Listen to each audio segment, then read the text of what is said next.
Welcome learners to this session on organizational culture. In the previous two sessions, we learned about the concept of organization, theories of organization, organization structure, and various types of organization structure.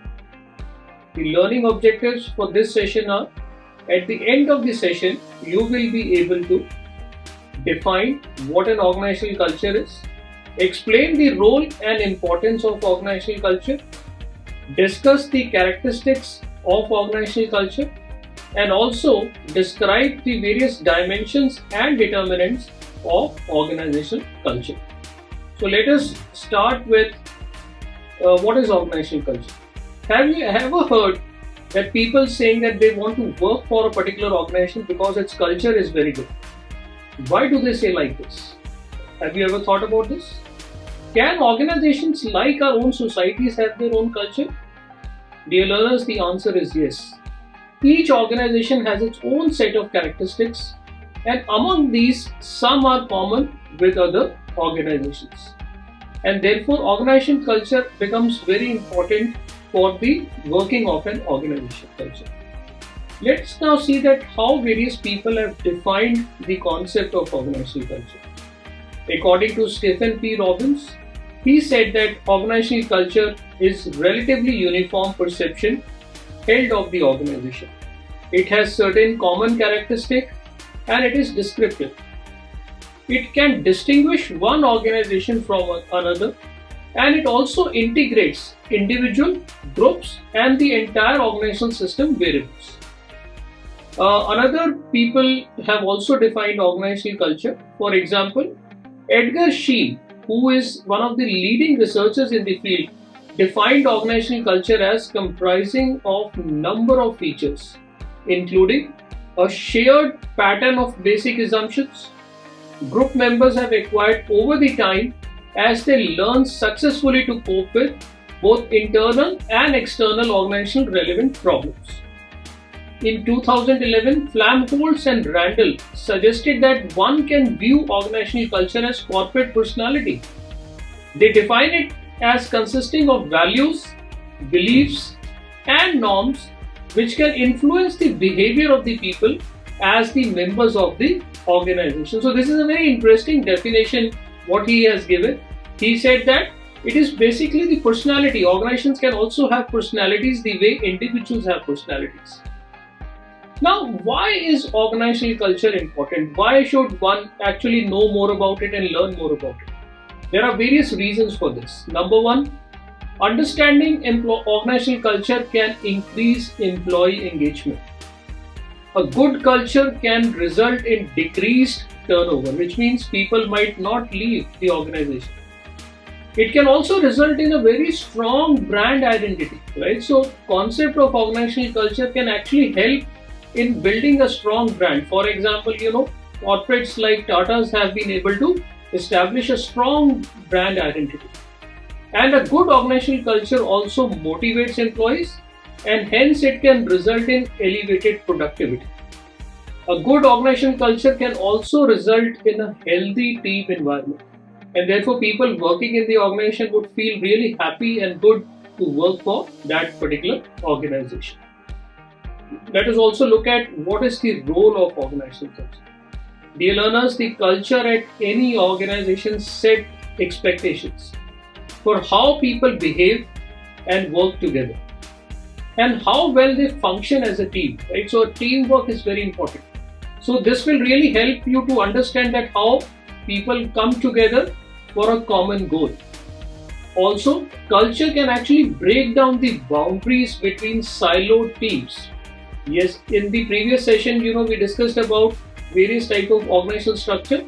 So if people are working as individual groups in silos, a good culture can actually break those boundaries. It can also guide people and especially the top management for decision making purpose and improve the overall workflow within the organization. So hence, a good organization culture will result in smooth functioning of the organization, which can help the organization in the long-term growth. Let us now look at what are the various characteristics of organizational culture. So number one, it involves innovation and risk taking. Now what is this? This basically corresponds to that what is the degree to which employees are encouraged to be innovative and take risks. Dear learners, you know that in present times, especially after the pandemic, a lot of corporates have realized that the organizations need to think innovatively. They have to work creatively. So a good organizational culture which promotes innovation and creativity would always have employees who are engaged and motivated enough to contribute towards the growth of the organization. Number two, it calls for attention to detail, which basically means that it is the degree to which employees are expected to exhibit precision, analysis, and attention to detail. So which means that the employees working in the organization will look at all the micro level issues and basically work in detail. So it's not the casual approach, but rather the people working in the organization would look for even minutest of detail whenever they are taking certain decisions. The third parameter is about outcome orientation. Now this corresponds to the degree to which management basically focuses on results or outcomes rather than the technique and processes. So it basically means that are you focusing on ends or are you focusing on means? So both the things are important. But if means are unable to actually create the end and the outcome is not coming, it does not solve any purpose. So outcome oriented cultures always result in better productivity. Number 4, it should correspond to people orientation, which means it is the degree to which management decisions are taken into consideration the effect of outcome on people within the organization, which means what will be the effect of the decisions on the people which are working within the organization. And number 5, it corresponds to team orientation, which basically means the degree to which work activities are organized around teams rather than individuals. So the concept of team plays a very important role. Everything should be team focused rather than be individually focused. Number 6, it corresponds to aggressiveness. Now this is the degree to which people are aggressive and competitive rather than easygoing. So which means the people working in the organization strive to excel. They don't want the status quo. They don't want to go just the way they are going. So they want to be competitive so that the entire organization also grows in the longer period of time. Number 7, it corresponds to stability. Now this is the degree to which organizational activities emphasize maintaining the status quo in contrast to the growth. So this is actually different from what I earlier said. So at times status quo would actually contribute to the overall growth of the organization. Now let us look at how employees learn about culture. So there are various ways through which employees can learn about cultures. So number 1, each organization would have its own set of stories, and these stories should be such that it actually motivates people. There is always a risk that these stories might be negative as well. So in that case, the top management should be really concerned that how do they change the narrative among the employees working in the organization. Number 2, it is rituals. So rituals is basically the repetitive sequence of activities, expressing and reinforcing key values. For example, every employee would be interested to know that how do people get promotions within the organization. So if the promotions are time bound and promotions also result in higher incentives and higher salaries for the employees, so those kind of rituals and stories would get circulated, and it can either act as a motivating factor or as a demotivator. Another way employees learn about culture is through material symbols, which basically conveys to the employee that what is important within the organization, who holds the power, and what kind of behaviors are appropriate within the organization. So is it a good idea to call people by their first name, or they really don't like about it?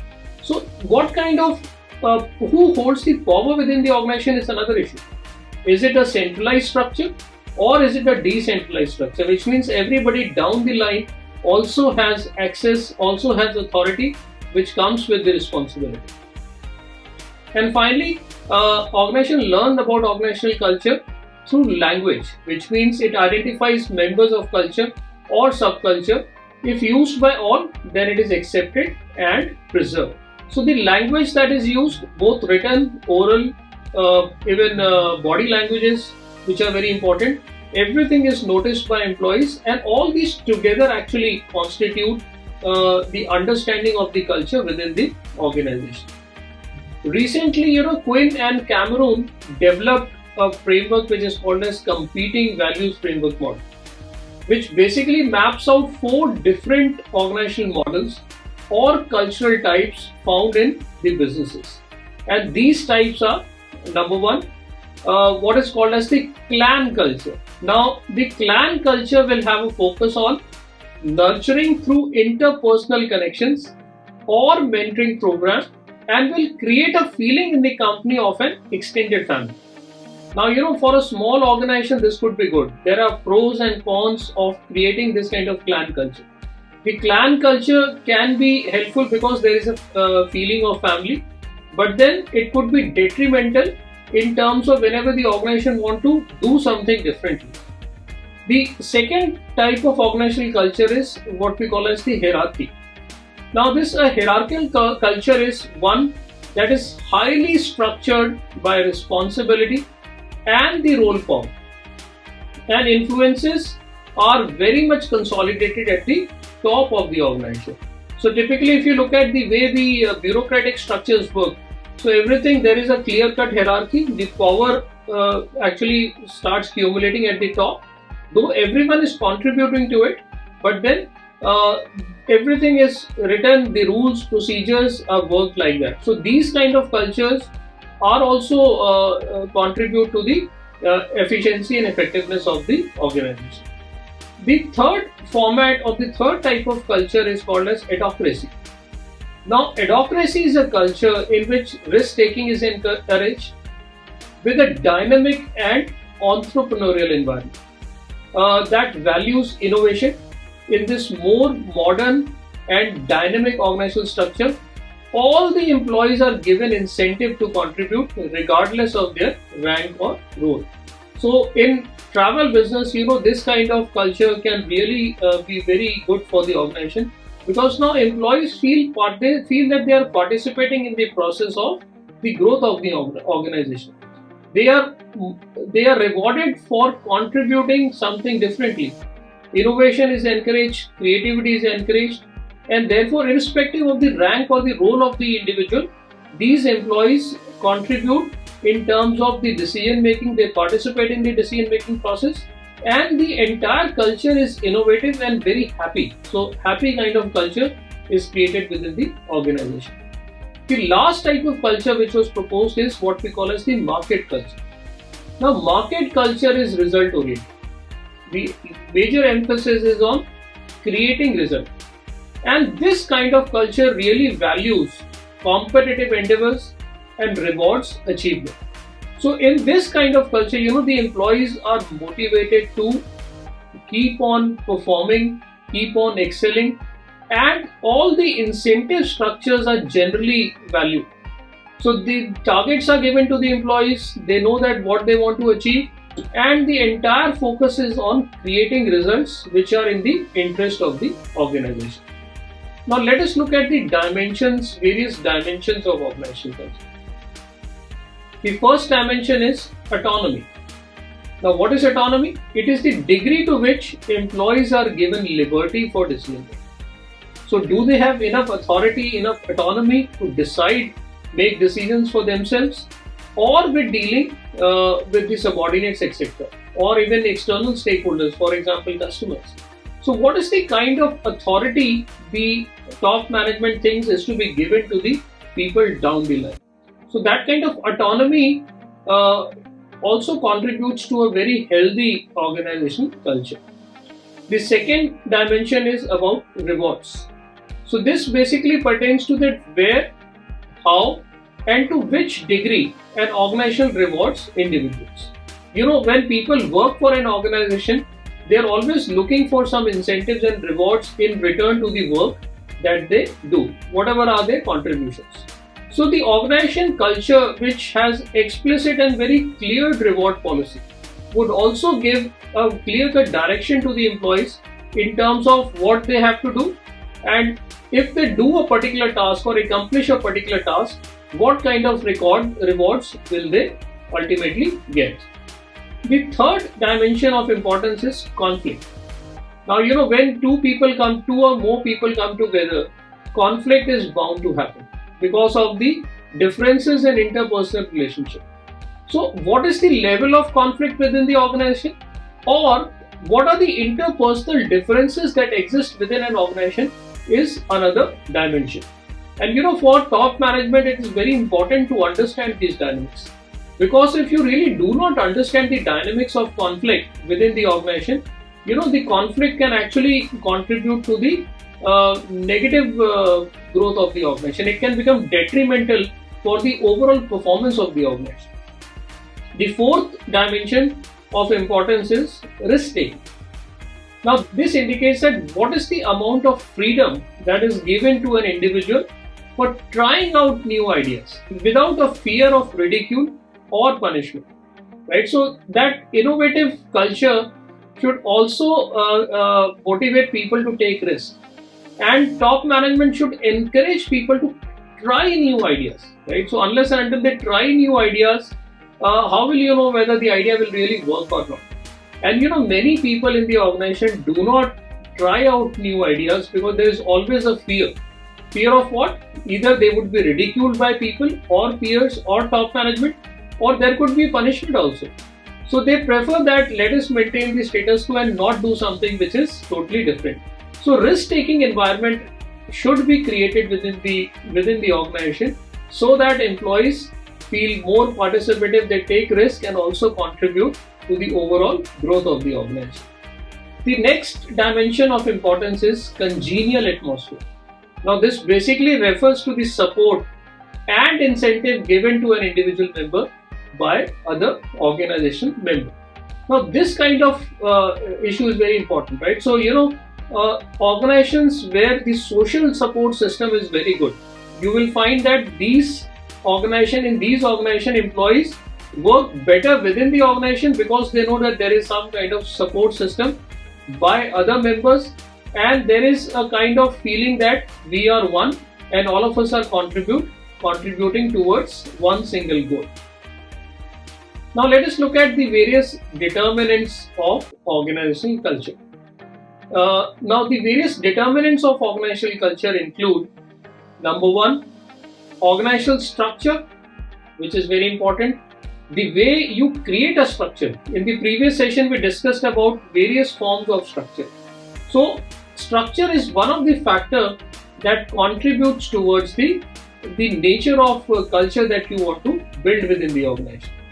Number two, organizational policies. What kind of policies do you have? Policies in terms of promotion, policies in terms of incentives, policies in terms of even punishment, for example, right? So the employee should know that what he or she is supposed to do, and in return what will be the reward or punishment that he or she might get. Then number three, organization size. It has been found that generally as more people come together, as the size of the organization grows, there is a possibility that the individual subculture, there could be subcultures within the organization. So a deliberate attempt by the top management has to be done in terms of what kind of culture they want to create within the organization. So as the size grows, there is always this risk that organizational culture might not go the way top management really wants it to build. Number four, the leadership style really influences organizational culture. So it is said that the way top people behave, automatically people down the line, their subordinates tend to copy the leader. So the way the leaders act, leaders have to just not say, they have to really live and act according to the culture they really want to build within the organization. Number fifth, it's the financial position of the organization that can also really affect the organizational culture. Whenever the money is flowing into the organization, everybody tends to feel more secure. But in case if there is a financial crisis, how people deal with those crises and how they decide to come out of that particular crisis can also influence the organizational culture.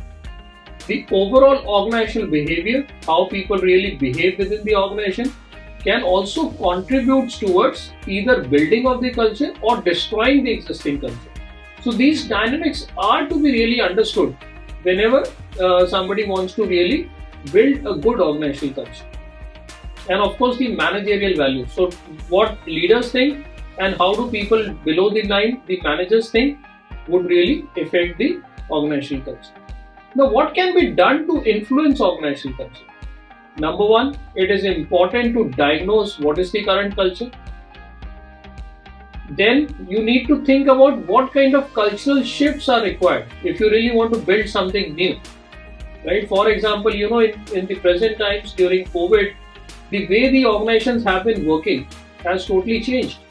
So obviously when the way of working has changed, some kind of cultural shifts would be required. So one has to define that what kind of shifts you really want to do, are required, and also identify what are the desired behaviors. So once the desired behaviors have been identified, the HR department of any organization would develop programs to engage people in the behavioral change process. And the top management has to really role model. They have to come forward and exhibit that this is what we are looking at. This is the type of culture we really want to build, and they should work like role models. And finally, once that is done, all the alignment of system and processes are to be done to the new culture that you are building. So dear learners, in this session we discussed in detail about the following things. One, we discussed that what is an organizational culture, what is its role and importance. We also discussed about various characteristics of organizational culture, and we also highlighted few points how employees can learn about organizational culture, what are the various types of organizational culture, and at the end we discussed about the various dimensions, determinants of organizational culture, and also if the organization want to change to a new culture, what are the steps that are required to influence the organizational culture. Thank you.